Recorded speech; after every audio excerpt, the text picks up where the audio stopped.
Sesuai dengan amanat konstitusi, menjadi tugas dan tanggung jawab DPR RI bersama pemerintah untuk membentuk undang-undang.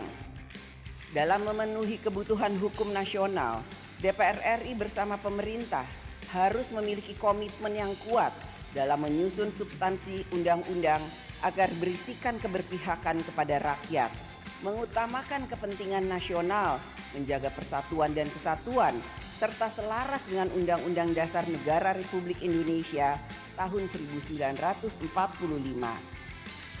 Tanpa komitmen ini, maka undang-undang dapat menjadi jalan untuk melegitimasi kekuasaan yang sewenang-wenang, menciptakan ketidakadilan sosial. Undang-undang dapat menjadi alat untuk membajak kekuasaan untuk kepentingan tertentu.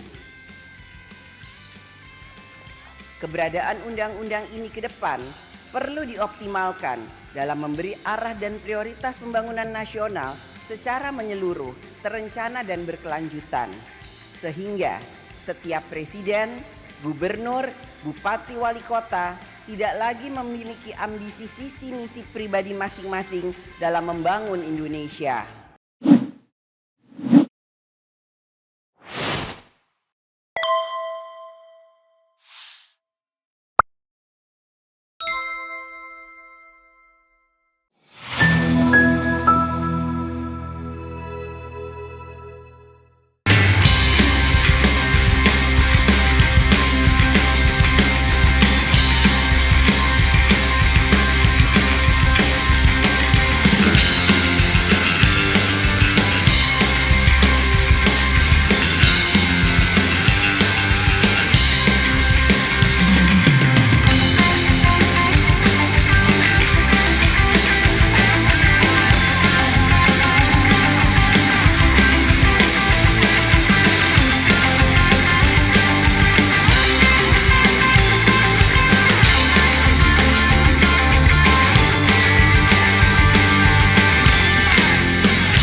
Assalamualaikum warahmatullahi wabarakatuh. Salam sejahtera untuk kita semua. Om Swastiastu, Namo Buddhaya, salam kebajikan.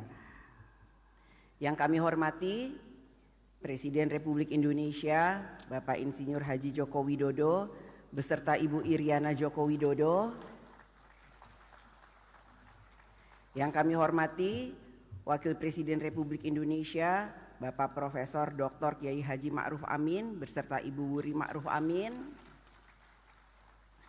Yang kami hormati Wakil Presiden Republik Indonesia ke-6 Bapak Jenderal TNI Purnawirawan Tri Sutrisno.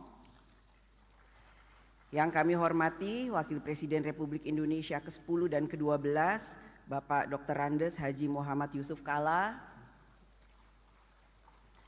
Yang kami hormati Ibu Soraya, istri dari Bapak almarhum Hamzahas.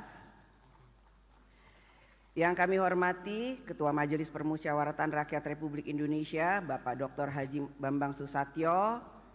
Yang kami hormati Ketua Dewan Perwakilan Daerah Republik Indonesia Bapak Insinyur Haji A.A. Lanyala Mahmud Mataliti. Yang kami hormati Ketua Badan Pemeriksa Keuangan Republik Indonesia Ibu Dr. Insinyur Ismayatun. Yang kami hormati Ketua Mahkamah Agung Republik Indonesia Bapak Profesor Dr. Haji Muhammad Syarifuddin SH.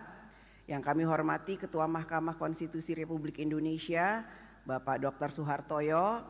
Yang kami hormati Ketua Komisi Yudisial Republik Indonesia Bapak Profesor Amzulian Rifai. Yang kami hormati para Wakil Ketua Majelis Permusyawaratan Rakyat Indonesia, para Wakil Ketua Dewan Perwakilan Rakyat Indonesia dan Dewan Perwakilan Daerah Republik Indonesia, para pimpinan lembaga negara. Dan yang kami hormati PLT Ketua Umum Partai Golongan Karya Dr. Bapak Agus Gumiwang Kartasasmita. Yang kami hormati Ketua Umum Partai Gerindra Bapak Jenderal TNI Purnawirawan Haji Prabowo Subianto. Yang kami hormati Ketua Umum Partai Kebangkitan Bangsa Bapak Dr. Honoris Causa Dr. Andes Haji Abdul Muhaimin Iskandar. Yang kami hormati Ketua Umum Partai Demokrat Bapak Haji Agus Harimurti Yudhoyono. Yang kami hormati Presiden Partai Keadilan Sejahtera Bapak Haji Ahmad Saiku.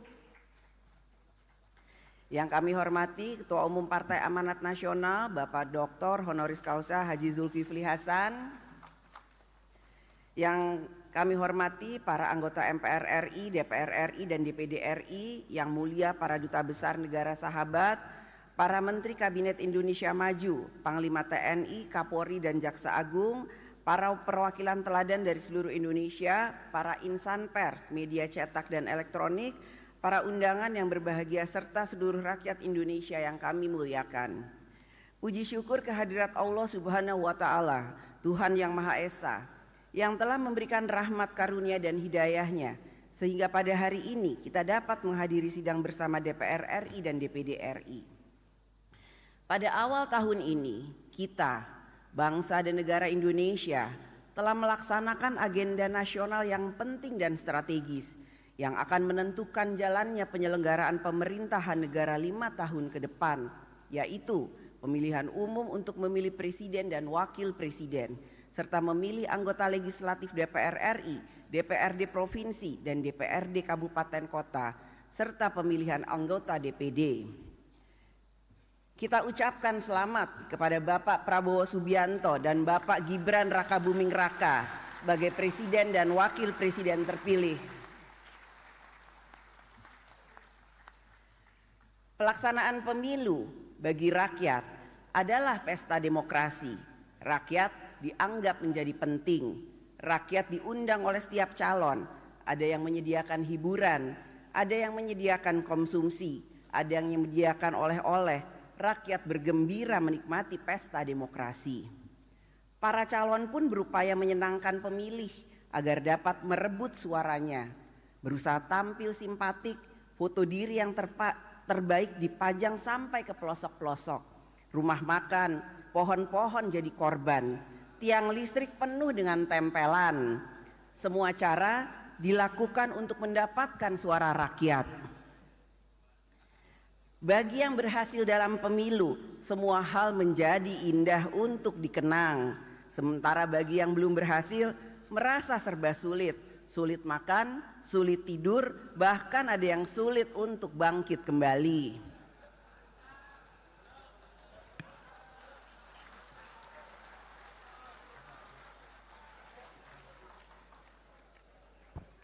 Itulah potret pemilu tahun 2024. Haruslah menjadi kritik dan otokritik bagi kita semua. Pemilu 2024 telah berakhir. Rakyat telah menggunakan hak kedaulatannya dan memberikan pilihannya. Rakyat telah menilai dan memilih. Rakyat tidak dapat disalahkan atas pilihannya, apapun yang mendasari pertimbangannya. Rakyat memilih atas dasar apa yang diketahui dan dipahaminya, terlepas dari kualitas apa yang diketahui dan dipahaminya.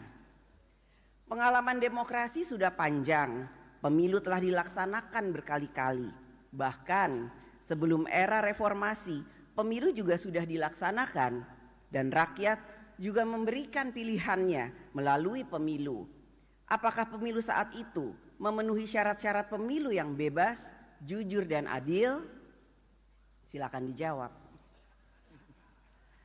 Pemilu yang berkualitas tidak dapat hanya dilihat dari partisipasi rakyat dalam memilih, akan tetapi harus dilihat dan dinilai juga dari kebebasan rakyat untuk memilih, yaitu apakah rakyat dapat memilih dengan bebas, jujur, adil, tanpa paksaan, tanpa dikendalikan, dan tanpa rasa takut.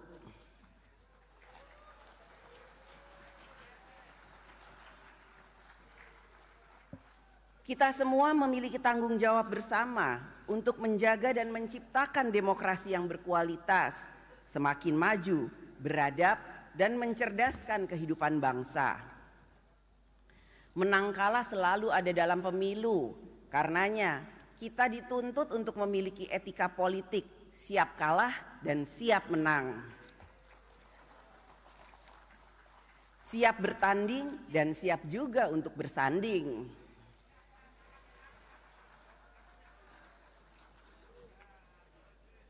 Etika politik yang sama juga menuntut pemilu dilaksanakan dengan memberikan kebebasan kepada rakyat untuk menjalankan kedaulatannya. Dalam pemilu seharusnya rakyatlah yang jadi pemenang, sehingga berlagu adagium suara rakyat adalah suara Tuhan, Vox Populi, Vox Dei. Hadirin sidang yang terhormat dan yang dimuliakan, dalam berdemokrasi rakyat tidak pernah berkuasa, rakyat hanya menentukan siapa yang akan berkuasa. Hakikat demokrasi adalah memberi jalan agar kekuasaan mendapatkan legitimasinya, sehingga kekuasaan dapat digunakan untuk mengatur bangsa dan negara bagi memberikan rakyatnya hidup sejahtera dalam harkat dan martabatnya. Akan tetapi, demokrasi dapat juga berjalan pada arah yang salah, yaitu demokrasi yang tidak menjalankan kedaulatan rakyat.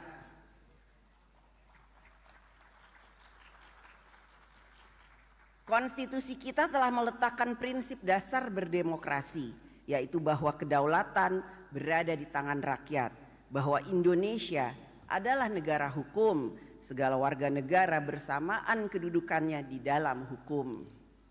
Konstitusi kita telah mengatur bagaimana kedaulatan rakyat harus dijalankan secara kolektif dengan prinsip check and balances pada cabang-cabang kekuasaan negara eksekutif, legislatif, dan yudikatif.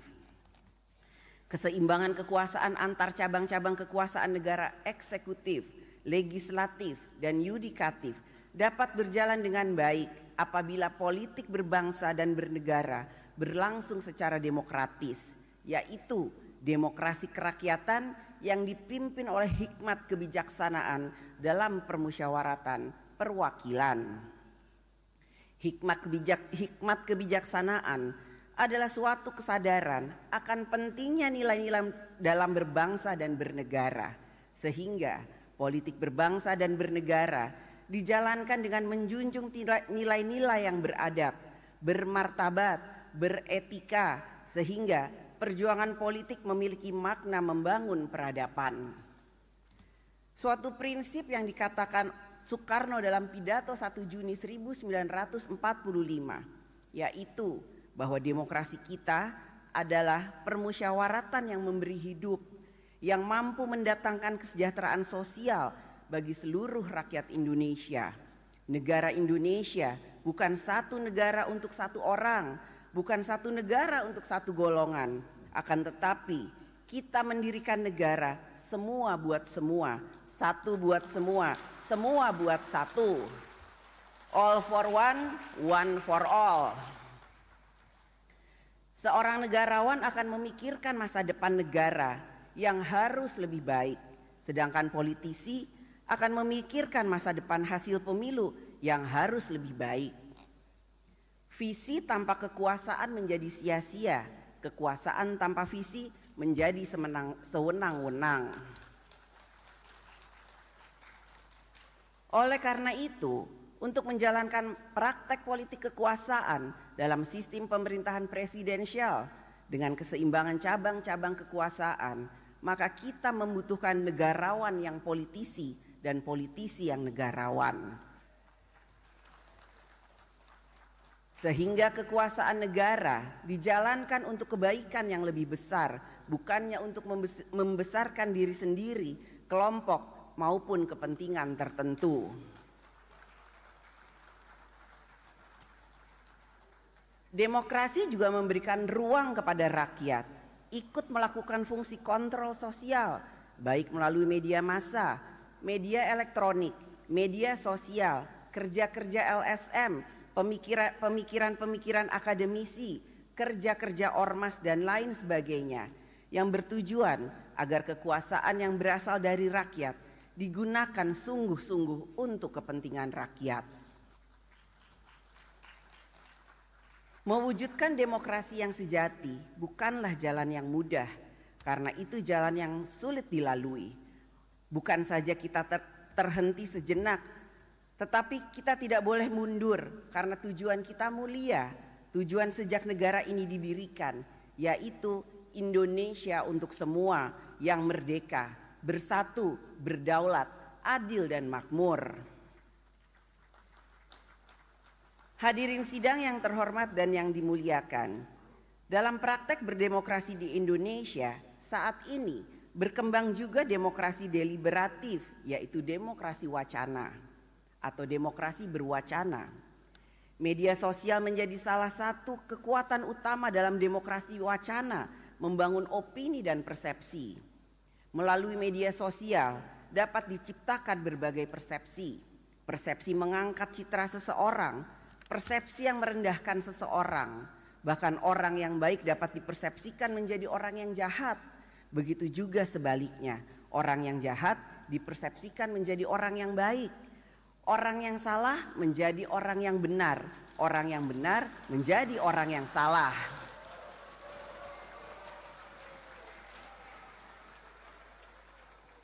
Demokrasi wacana bukanlah kebebasan tak terbatas. Batas dari hak setiap warga negara di dalam negara demokratis adalah menjamin hak warga negara yang lain sama pentingnya. Hak warga negara dibatasi oleh hak warga negara yang lainnya. Oleh karena itu, peran negara diperlukan untuk menjamin hak berdemokrasi yang sama bagi semua warga negara, hak mendapatkan rasa aman bagi semua warga negara, hak untuk hidup tentram yang sama bagi semua warga negara. Peran negara adalah untuk menjamin dan melindungi harkat dan martabat setiap warga negara. Berdialektika dalam demokrasi wacana mensyaratkan para pihak yang berdialektika memiliki kualitas informasi dan pengetahuan yang berimbang. Tanpa syarat ini, maka dialektika tidak berjalan. Brainstorming menjadi brainwashing. Dalam jangka menengah panjang terjadi pengendalian persepsi. Berbagai permasalahan yang dihadapi rakyat semakin membutuhkan kehadiran negara. Ketika negara terlambat atau tidak responsif, rakyat mengambil inisiatifnya sendiri dengan memviralkan di media sosial, no viral, no justice.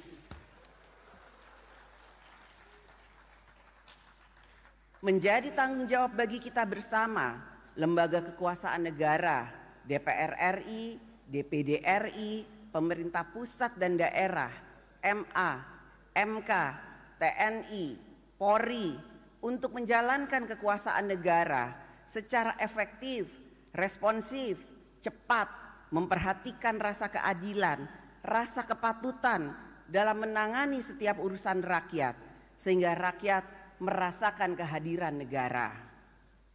Kehadiran negara jangan menunggu viral for justice. Kehadiran negara adalah hadirnya keadilan dan kesejahteraan bagi rakyat. Hadirin sidang yang terhormat dan yang dimuliakan, besok 17 Agustus 2024 adalah 79 tahun hari ulang tahun kemerdekaan Republik Indonesia. 79 tahun kita menjadi Indonesia. Menjadi Indonesia berarti kita bertekad dan bekerja untuk memiliki suatu bangsa dan negara yang berkarakter Indonesia. Sudah 79 tahun bangsa dan negara ini membangun di berbagai bidang, politik, hankam, sosial, ekonomi, budaya, religi, hak asasi manusia, lingkungan hidup dan lain sebagainya. Kita selayaknya berterima kasih atas upaya setiap pemerintahan untuk membangun Indonesia dan mengatasi tantangan di setiap zamannya. Karenanya kami ucapkan terima kasih juga kepada Presiden Insinyur Haji Joko Widodo dan Wakil Presiden Kiai Haji Ma'ruf Amin yang akan segera berakhir masa tugasnya atas upaya dan kerjanya selama 10 tahun ini dalam membangun Indonesia. Kita tentu tidak dapat hanya fokus pada hal-hal yang telah berhasil dicapai, maupun hanya fokus pada hal-hal yang belum berhasil dicapai. Fokus pada hal-hal yang telah dicapai mengantarkan kita hanya akan fokus untuk melanjutkan.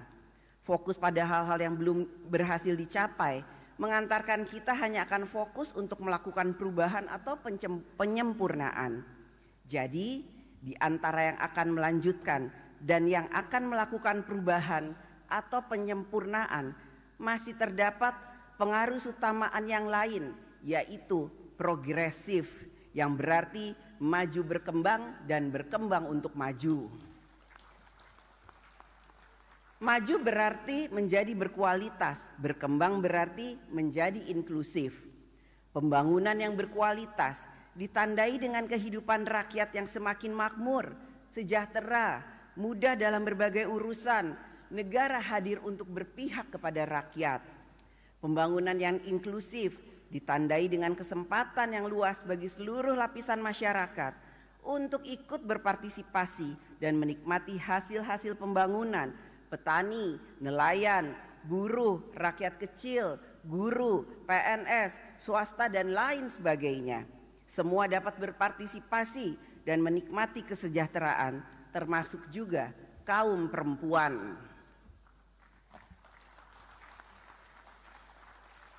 Pembangunan yang inklusif juga memberikan ruang bagi perempuan dalam pembangunan. Keikutsertaan perempuan bukanlah sebagai bentuk afirmatif, akan tetapi sebagai bentuk kesadaran kita bersama bahwa peran laki-laki dan perempuan setara kedudukannya dalam membangun bangsa dan negara.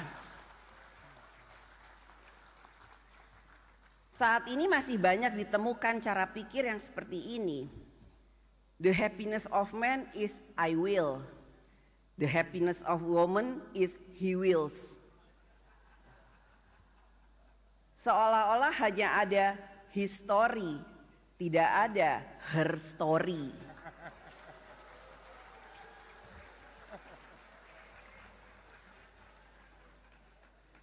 Cara pikir dan cara sikap yang seperti inilah yang harus dirubah. Kesetaraan antara laki-laki dan perempuan bukan didasarkan karena kebencian pada kaum laki-laki. Akan tetapi atas kesadaran bahwa harkat dan martabat manusia sama, baik laki-laki maupun perempuan, baik kulit putih maupun kulit hitam, baik rambut lurus maupun rambut keriting, harkat dan martabat manusia adalah sama. Kesetaraan perempuan dan laki-laki tetap mengakui dan menghormati kodrat masing-masing. Tidak mungkin atas nama kesetaraan perempuan menggunakan pakaian laki-laki dan laki-laki menggunakan pakaian perempuan. Apa jadinya kalau laki-laki yang hadir di sini menggunakan pakaian perempuan demi kesetaraan? Kesetaraan tetap mengakui kodrat yang berbeda antara perempuan dan laki-laki. Perempuan dan laki-laki mempunyai hak yang sama untuk maju, sejahtera, berkarya, berprestasi, dan hak yang sama dalam pekerjaan serta jabatan-jabatan publik. Ayo perempuan Indonesia, tunjukkan bahwa kita adalah perempuan-perempuan hebat.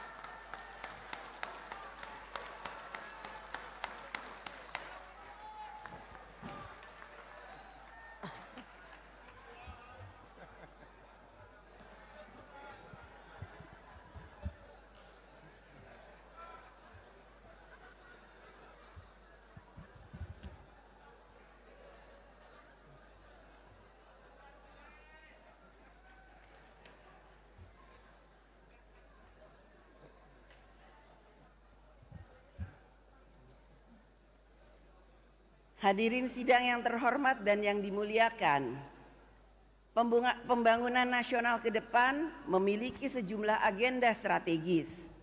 Kita perlu mempersiapkan dan memperkuat sumber daya manusia Indonesia yang siap menghadapi perkembangan zaman yang ditandai dengan kemajuan teknologi, persaingan global, ekonomi digital, ekonomi disruptif, generasi muda yang terus bertumbuh dengan karakternya.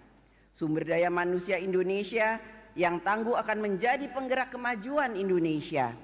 Ke depan, kita juga harus memiliki pilar perekonomian nasional yang semakin kuat. Hilirisasi tidak hanya terbatas pada mineral, hilirisasi pertanian, perikanan, perkebunan, dan lain sebagainya. Sehingga perekonomian nasional semakin berkualitas dan inklusif. Kita harus dapat menyelesaikan masalah-masalah struktural dalam membangun kedaulatan pangan, mengatasi ketimpangan sosial, dan penciptaan lapangan kerja, sehingga derajat hidup rakyat semakin sejahtera dan dimudahkan. Pemerataan pembangunan di daerah harus dapat semakin cepat dilakukan. Politik anggaran semakin diarahkan memperkuat kemampuan daerah dalam membangun. Tidak akan ada kemajuan Indonesia tanpa kemajuan daerah yang berkualitas dan inklusif. Kita juga harus melakukan pembangunan karakter bangsa, nation and character building. Dengan nation dan karakter building, maka akan memperkuat cara pikir, cara kerja, dan cara hidup bangsa yang memberikan self-respect kepada bangsa sendiri, memberikan self-confidence kepada diri bangsa sendiri, dan memberikan kesanggupan untuk mandiri. Agenda strategis ke depan lainnya adalah pembangunan ibu kota Nusantara. Keberhasilan pembangunan ibu kota Nusantara, selain membutuhkan perencanaan dan manajemen sumber daya yang baik, skenario pembiayaan yang berkelanjutan, dukungan investasi, juga akan sangat ditentukan oleh dukungan dari seluruh pemangku kepentingan dan seluruh anak bangsa. Untuk dapat selaras dalam memaknai ibu kota negara sebagai agenda kita bersama dalam membangun ekonomi bangsa Indonesia ke depan dan momentum dalam melaksanakan paradigma pemerataan pembangunan nasional. Saatnya diperlukan kecermatan bagi para pemangku kepentingan dalam menetapkan prioritas, mengelola sumber pendanaan, serta kepemimpinan birokrasi yang handal agar tercapainya tujuan pembangunan nasional ke depan. Inilah yang harus menjadi perhatian pemerintah ke depan. Pekerjaan-pekerjaan yang selesai dilakukan akan lebih baik daripada rencana-rencana besar yang hanya dibicarakan. Hadirin sidang yang terhormat dan yang dimuliakan, kerja untuk mewujudkan Indonesia yang berkemajuan adalah menjadi tugas seluruh anak bangsa, seluruh komponen bangsa, laki-laki dan perempuan, semua generasi, generasi baby boomers, generasi X, generasi milenial, generasi Z, pokoknya seluruh rakyat Indonesia. Kerja bersama ini seperti meletakkan satu persatu batu peradaban bangunan Indonesia sehingga menjadi rumah Indonesia yang kokoh, tentram, dan sentosa. Batu peradaban tersebut direkatkan oleh kepentingan bersama, kepentingan bangsa dan negara, kepentingan rakyat. Tanpa perekat yang kuat, maka susunan batu rumah Indonesia akan mudah roboh dan hancur. Kita membutuhkan perekat yang kuat bagi persatuan dan kesatuan Indonesia.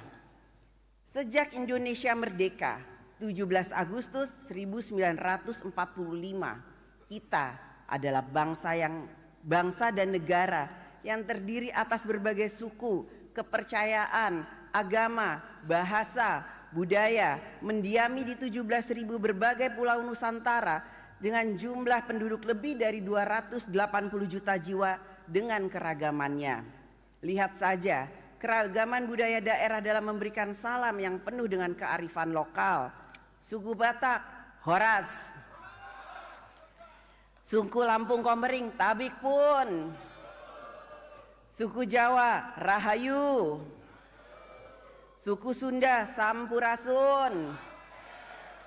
Suku Dayak, Adil Katalino Bacuramin Kasaruga, Basengat Kajubata. Suku Bugis Makassar, Salama Kita Pada Salama. Suku Minahasa, Tabea. Minang, Baakaba. Bali, Om Swastiastu. Papua, Naragerotelo. Dan seterusnya, begitu banyaknya kearifan budaya daerah, keragaman yang tidak mungkin kita hilangkan, keragaman adalah kekayaan budaya Indonesia, Bhinneka Tunggal Ika. Ke depan kita harus tetap mawas diri. Pengalaman banyak negara yang gagal merajut persatuan dan kesatuan bangsanya adalah karena masalah politik, masalah krisis ekonomi, masalah keadilan, masalah krisis kepercayaan rakyat. Indonesia dapat merekatkan persatuan dan kesatuan bangsa berbineka tunggal ika dalam begitu banyak keragaman. Hanya kita memiliki Pancasila sebagai ideologi kehidupan berbangsa dan bernegara, sebagai jiwa bangsa Indonesia. Hadirin sidang yang terhormat dan yang dimuliakan, kita akan melaksanakan pemilihan gubernur dan wakil gubernur di 37 provinsi dan pemilihan bupati dan wakil bupati serta wali kota dan wakil wali kota di 508 kabupaten kota. Kita semua berkomitmen bahwa segala peristiwa yang terjadi dalam pelaksanaan pemilu legislatif dan pemilu presiden serentak pada bulan Februari 2024 yang lalu, baik yang manis maupun yang pahit, apalagi getir, menjadi bahan introspeksi dan pelajaran penuh hikmah bagi kita semua sebagai bangsa Indonesia. Yang sudah baik mari kita pertahankan, yang masih kurang baik terutama yang tidak sesuai dengan prinsip demokrasi tentu harus kita perbaiki. Hadirin sidang yang terhormat dan yang dimuliakan, besok saat matahari terbit bersinar terang, tanda buana membuka hari ulang tahun kemerdekaan Republik Indonesia ke-79, mewujudkan Indonesia yang sejatinya merdeka, membutuhkan perjuangan, gotong royong, kerja bersama seluruh anak bangsa. Boleh saja kita berbeda pandangan politik, berbeda partai politik, apalagi berbeda apa yang disuka dan yang tidak disuka. Tetapi kita harus selalu ingat bahwa ada yang lebih penting dari semua perbedaan-perbedaan tersebut, yaitu adalah bagaimana kita dapat merawat dan menjaga kesatuan dan persatuan Indonesia. Kita tidak pernah tahu takdir bangsa dan negara Indonesia. Kita hanya dapat berusaha dan berjuang sampai takdir mengungkapkan dirinya. Kita juga tidak perlu menjadi luar biasa untuk memulai. Yang terpenting adalah kita harus memulai untuk menjadikan Indonesia luar biasa. Selamat ulang tahun yang ke-79 Dirgahayu Republik Indonesia Merdeka. Semoga Allah Subhanahu wa Ta'ala, Tuhan yang Maha Esa, senantiasa memberikan rahmat dan bimbingannya bagi kita semua. Berdasarkan catatan Sekretariat Jenderal DPR RI, telah hadir sebanyak 409 anggota terdiri dari seluruh unsur fraksi DPR RI, maka quorum telah tercapai dan dengan mengucap Bismillahirrahmanirrahim, perkenankan kami selaku pimpinan Dewan membuka rapat paripurna DPR RI yang ke-1 masa persidangan pertama tahun sidang 2024-2025 pada akhir periode keanggotaan tahun 2019-2024 hari Jumat tanggal 16 Agustus 2024 dan kami nyatakan dibuka dan terbuka untuk umum.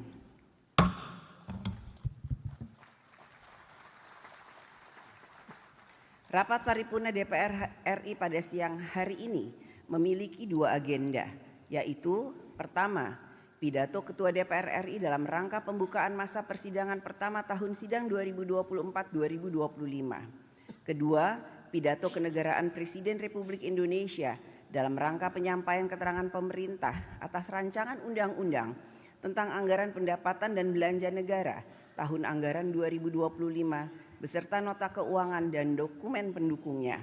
Untuk itu, izinkan saya menyampaikan pidato pembukaan masa persidangan pertama tahun sidang 2024-2025 dari atas podium.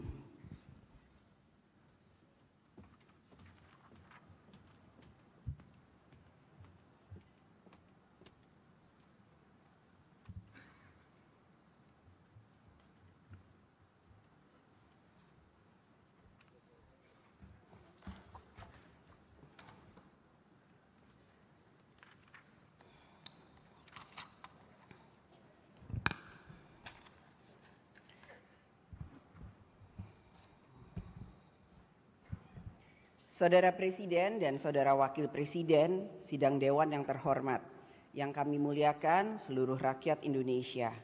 Puji syukur kehadirat Allah Subhanahu wa Ta'ala, Tuhan yang Maha Esa, atas segala rahmat dan karunia-Nya.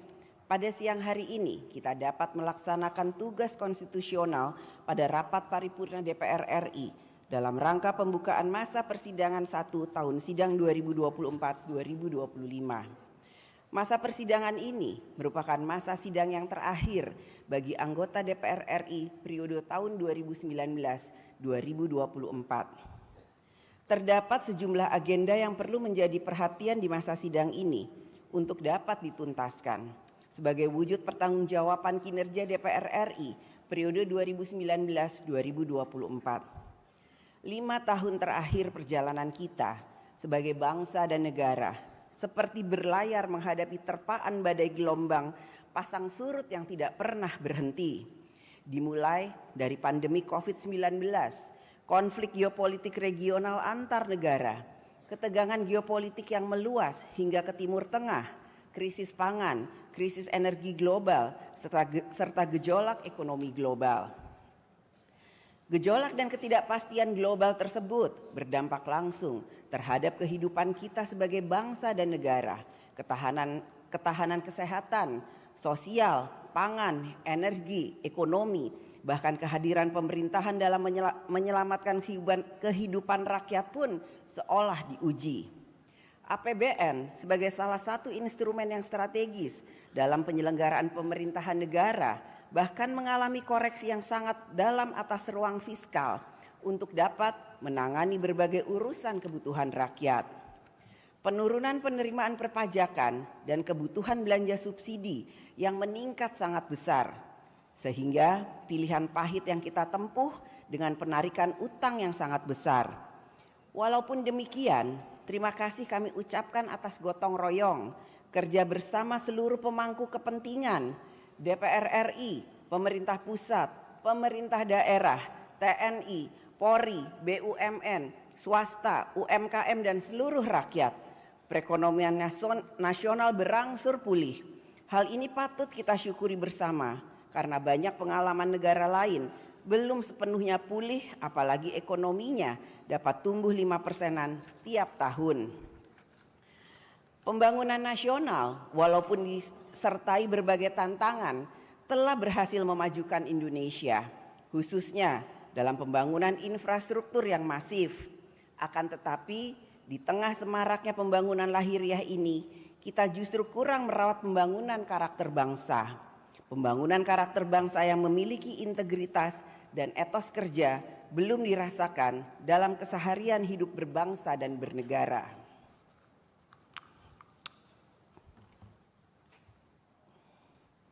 Belum dirasakan adanya perubahan cara pikir, cara kerja, dan cara hidup yang dapat mempercepat kemajuan Indonesia. Saudara Presiden dan Saudara Wakil Presiden, hadirin sidang yang terhormat. Sesuai dengan amanat konstitusi, menjadi tugas dan tanggung jawab DPR RI bersama pemerintah untuk membentuk undang-undang.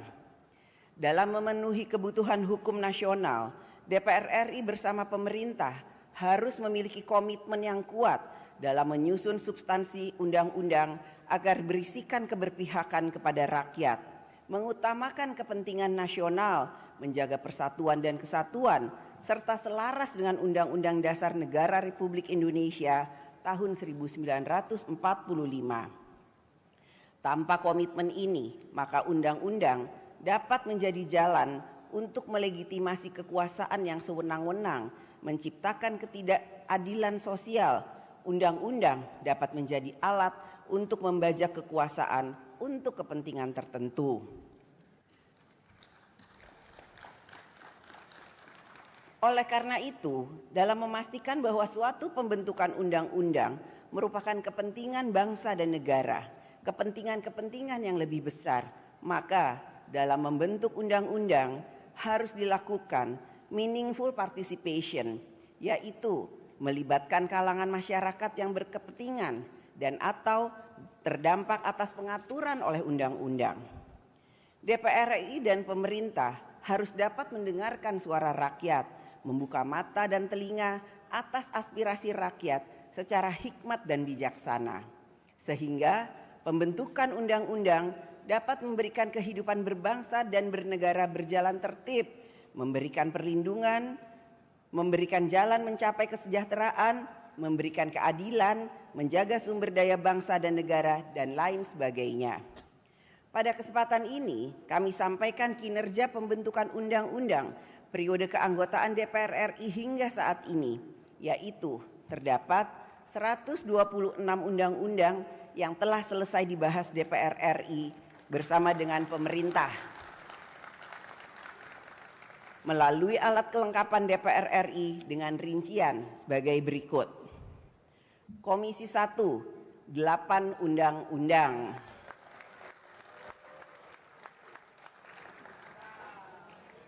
Komisi 2, 80 undang-undang.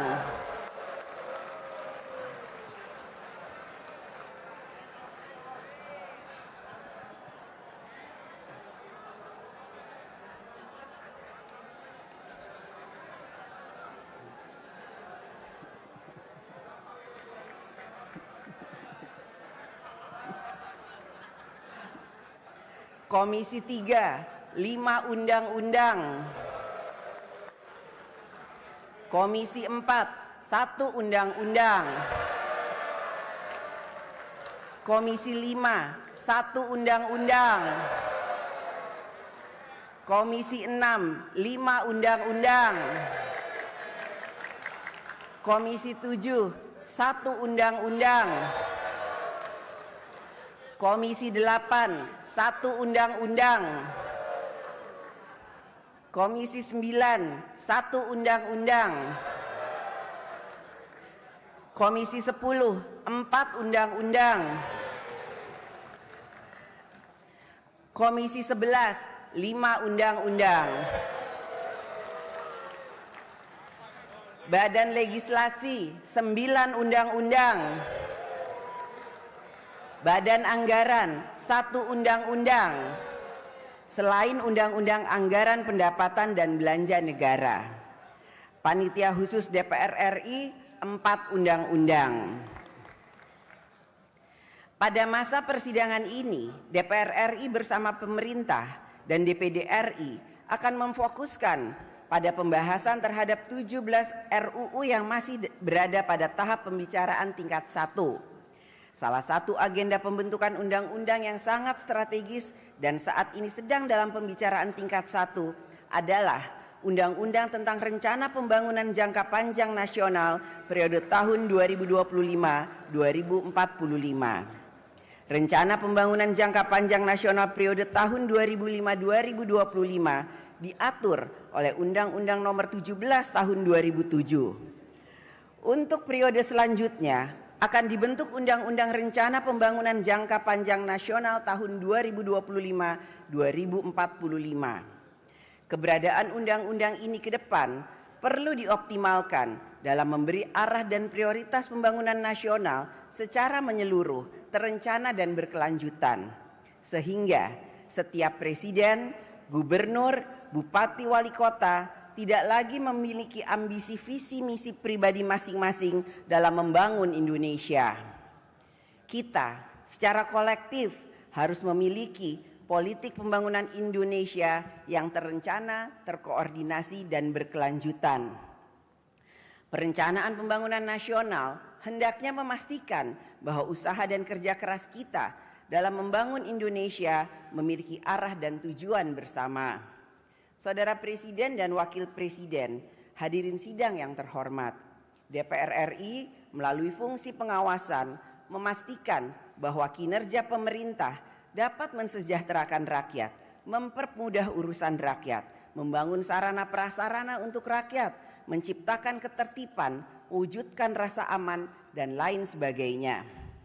DPR RI memberikan perhatian yang besar terkait permasalahan yang menjadi perhatian rakyat, yaitu antara lain serangan cyber terhadap pusat data nasional, penggabungan lembaga penyiaran publik, pengangkatan guru honorer menjadi pegawai pemerintah dengan perjanjian kerja, izin hak guna usaha di ibu kota Nusantara, mafia tanah, perjudian online, korupsi tambang timah, kinerja penyertaan modal negara pada beberapa BUMN, penyelesaian proyek strategis nasional, subsidi listrik di daerah tertinggal, terluar dan terdepan, alokasi kuota tambahan haji, peraturan pelaksana undang-undang omnibus tentang kesehatan, penerimaan peserta didik baru secara daring, kebijakan cleansing guru honorer, dan stabilitas nilai tukar rupiah.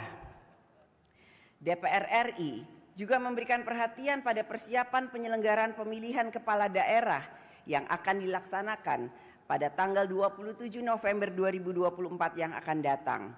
DPR RI akan memastikan penyelenggara pemilu melaksanakan tugasnya dengan baik sehingga seluruh pemilih menggunakan hak pilihnya secara demokratis. Secara khusus, DPR RI menggunakan hak angket atas penyelenggaraan haji tahun 2024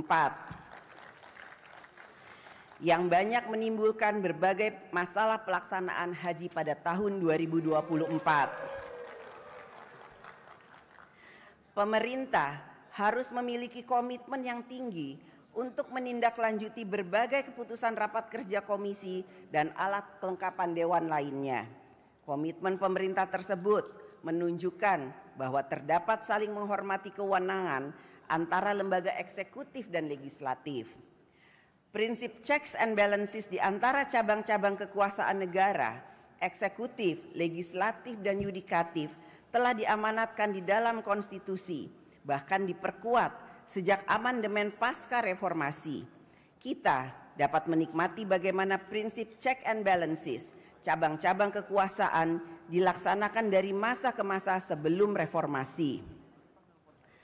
Prinsip checks and balances tersebut dapat berjalan efektif apabila kelembagaan demokrasi berada di alam yang demokratis. Kehidupan demokrasi membutuhkan kelembagaan demokrasi yang sehat.